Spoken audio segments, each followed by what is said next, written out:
फडणवीसाच्या तोंडात कोरोनाचा विषाणू कोंबणार असले। मित्र हो, नमस्कार।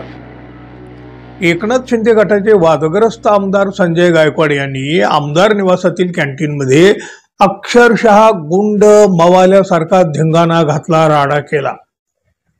म्हणजे बघा, या घटनेमुळे राजकारण तर ढवळून निघालंच, पण आमदार पदाची इज्जत सुद्धा खतरे में आली ना हो।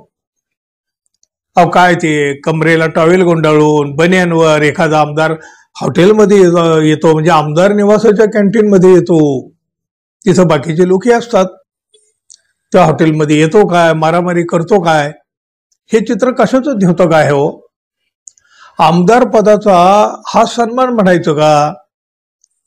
हे आमदार संजय गायकवाड तसे वादग्रस्त आमदार म्हणूनच ओळखले जातात आधीपासून। त्यांनी हा काही राडा धिंगाणा किंवा ही जो काही घटना, ही काही पहिल्यांदा हा वाद उपस्थित केलेला नाही।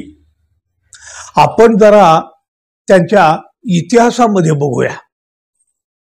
म्हणजे बघा, अगदी काही दिवसापूर्वी त्यांनी हिंदी सक्तीच्या विषयावर बोलताना छत्रपती शिवाजी महाराज, छत्रपती संभाजी महाराज यांच्याबद्दल सुद्धा अवमानकारक भाषा वापरली होती। राज्यभरातून याचा निषेध झाला आणि नंतर त्यांना माफी मागावी लागली। आता बघा, गेल्या वर्षी म्हणजे मार्च 2024 मध्ये शिवजयंतीच्या मिरवणुकीत संजय गायकवाड यांनी एका तरुणाला काठीनं मारहाण केली होती आणि त्याचा एक व्हिडिओ देखील व्हायरल झाला होता, तुम्हीही पाहिला असेल।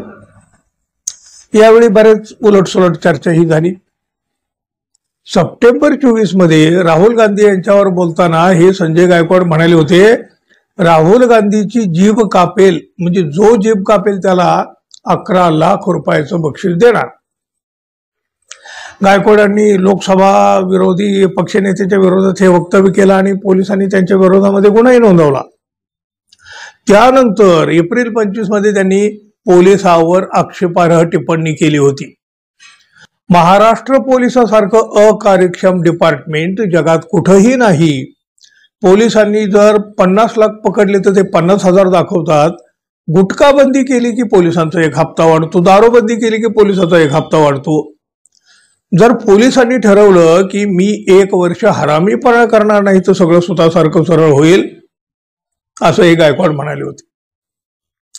त्यावेळेला गायकवाड यांच्या विधानाचे मोठे पडसादही उमटले होते। आणखी बघा, जानेवारी 25 मध्ये या गायकवाडांनी थेट मतदाराबद्दल अत्यंत वाईट भाषा वापरली होती, शिवीगाळ केली होती। विधानसभेच्या निवडणुकीमध्ये कमी मतं पडल्यानंतर एका जाहीर सभेत संजय गायकवाडांनी मतदारांना चक्क शिव्या दिल्या हो। मतदारांना फक्त दारू आणि मटण पाहिजे, हे 2000 विकले जातात, यांच्यापेक्षा वेशा बऱ्या, असं वक्तव्य या संजय गायकवाड यांनीच केलं होतं। म्हणजे बघा, ज्या मतदारांच्या जीवावर हे नेते बनतात, आमदार बनतात, त्याच मतदाराबद्दल यांची भावना काय असते। अहो, शेतकऱ्याला देखील यांनी अश्लील शिवीगाळ केली होती। अट्रॉसिटी कायद्याचा गैरवापर केल्याचा आरोप देखील त्यांच्यावर आहे।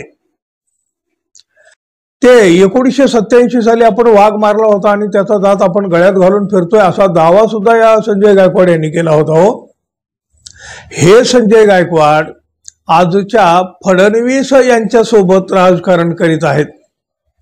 त्या फडणवीसांच्या बाबतीत बोलताना म्हणजे मला वाटतं 21 एप्रिल 21 सालची गोष्ट आहे, फडणवीसाच्या तोंडात कोरोनाचा विषाणू कोंबणार असल्याचं त्यांनी म्हटलं होतं। त्यावेळी हे गायकवाड उद्धव ठाकरे शिवसेनेमध्ये होते। कोरोनाच्या काळामध्ये विरोधी पक्ष मदत करण्याऐवजी राजकारण करीत आहे। मला जर कोरोनाचा विषाणू मिळाला तर मी तो विषाणू फडणवीस यांच्या तोंडात कोंबेन, असं हे गायकवाड म्हणाले होते। गायकवाड यांच्या या एकूण इतिहासावरून एका आमदाराची हिंसात्मक वृत्ती, अतिशयोक्ती, बळाचा वापर, हेच तर सगळं दिसून येतं। पण काय होतं बघा, महायुती असेल किंवा त्यांच्या पक्षाचे प्रमुख एकनाथ शिंदे असतील, संजय गायकवाड यांनी केलेली प्रत्येक कृती त्यांनी पाठीशी घातलेली आहे। मग यांना रोखणार कोण? मग हे थांबतील कसं? हा उद्दामपणा तर असंच राहणार। पण मग आमदार पदाची इज्जत वाचवणार तरी कोण हो? एका आमदाराच्या इतिहासावर नजर टाकल्यावर मित्रांनो तुम्हाला काय वाटतं जरूर सांगा आणि आपण अजून आपल्या चॅनलला सबस्क्राईब केलं नसेल तर कृपया सबस्क्राईब करावं ही अपेक्षा आहे. धन्यवाद. पुन्हा भेटू. तोपर्यंत नमस्कार.